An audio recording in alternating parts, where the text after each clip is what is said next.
बे समाव रोजा बिटिआर हालामनि रायजो राजाफोरनो थामहिनबा हा गैजायै मुलाम्फागिरिफोरनो हा गैजायै नखरफोरनो बिटिआर सरकारा हानि फोरमान बिलाइ गथायनाय हाबाफारिया सोलिबाय दङ।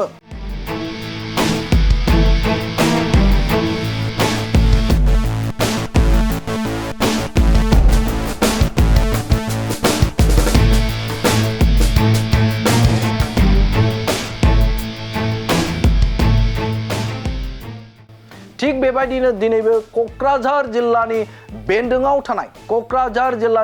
थानाय सालाकाटि सातबिन्दो हरिगाव बाजाराव सा 401 नखरनो थामहिनबा नखरफोरनो हानि फोरमान बिलाइ गथायनाय हाबाफारिया सोलिदों। मख'नांगोनदि थांनाय समाव थामहिनबा बावैसो सिगाङाव क'क्राझार जिल्लानिनो बेन्दोङाव थानाय कुसुगाव आरो हल्टुगाव डिभिजनाव 10,000निबो सायाव हानि फोरमान बिलाइ बिटिआर सरकारा राननानै होबाय। थारैनो बिटिआर सरकारनि रोजा बिटिआर हालामनि रायजो राजाफोरनो हा होफुंनाय थामहिनबा हानि जे फोरमान बिलाइ गथायनाय बे गथायनाय हाबाफारिया सोलिबाय थानायखौ नुनो मोनदों। बेनि अनगायैबो नोजोर होयोब्ला बिटिआरनि हाग्रा आरो हा बिफाननि मावफुं सोद्रोमा रनजित बसुमतारिया गोबां बाथ्राखौ बुंनायखौ नुनो मोनदों। बिथाङा बुंदों थांनाय 17 बोसोराव बिपिएफ सरकारा थामहिनबा बिपिएफ बै समाव खुंथाय खालामनाय बा खुंथाय गोहोआव थानाय बिथांमोना 17 बोसोराव गासै 15,000ल' हानि पाट्टा होनो हादों होनना बुंदों। बेराफारसेथिं आथिखालनि प्रमद बर' दैदेननाय बिटिआर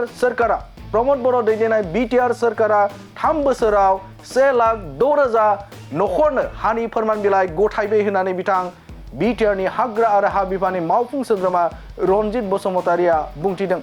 बेनि अनगायैबो दिनैनि हाबाफारियाव थामहिनबा क'क्राझार जिल्लानि सालाकाटिनि जे हाबाफारि हानि जे फोरमान बिलाइ राननाय हाबाफारि बे राननाय हाबाफारियाव बाहागो लादोंमोन सिडली बियामनि एमएलए जयन्त बसुमतारी, गसाइगाव बियामनि एमएलए जिरन बसुमतारी आरो सालाकाटि ब्लक इउपिपिएलनि राजखान्थि हान्जानि मावथि सोद्रोमा बिथांमोना आरो दिनैनि बे हाबाफारियावनो बिथां मावफुं सोद्रोमा रनजित बसुमतारिया गोबां गोख्रों गोनां बाथ्रा बुंथिबावदों। बे समाव नोंथांमोननो बे खौरांखौ नोंथांमोननि गेजेराव होनि। बियाबाव जोङो दिनै 440सा नखरनो 440 नखरनो जोङो हानि फोरमान बिलाइ राननो थांगासिनो दं। फरेस्ट डुवेलार एक्ट 2006 मायथाइनि दफा बायदि बा बिथोन बायदि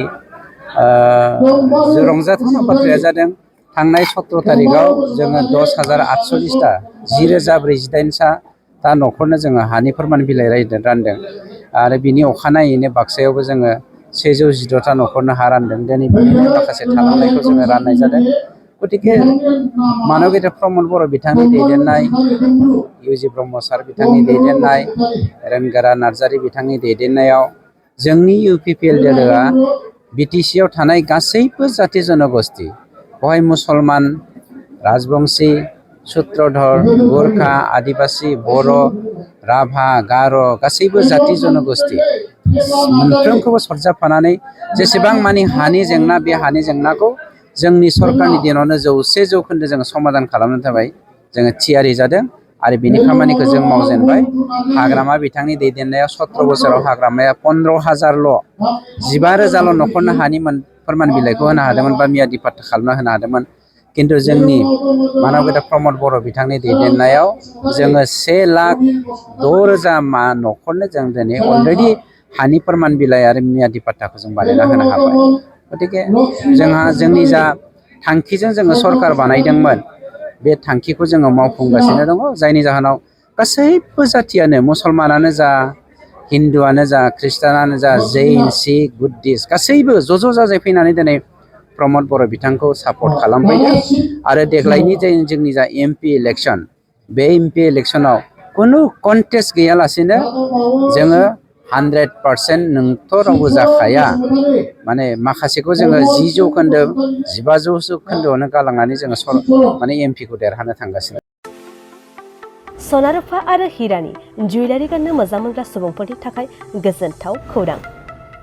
दासान्दि फुजा बोथोरखाय खम बेसेनाव फानगासिनो एमएससिबि जुवेलार्सआव सना रुफा आरो हिरानि समायना रमायना जोंख्लाबनाय जुवेलारिस MSCB जुवेलार्सआव मोननो हागोन राजकोट जुवेलारि, कास्टिं जुवेलारि, कलकाता जुवेलारि, मेसिनजों बानायनाय जुवेलारि आरो आखाइजों बानायनाय जुवेलारि।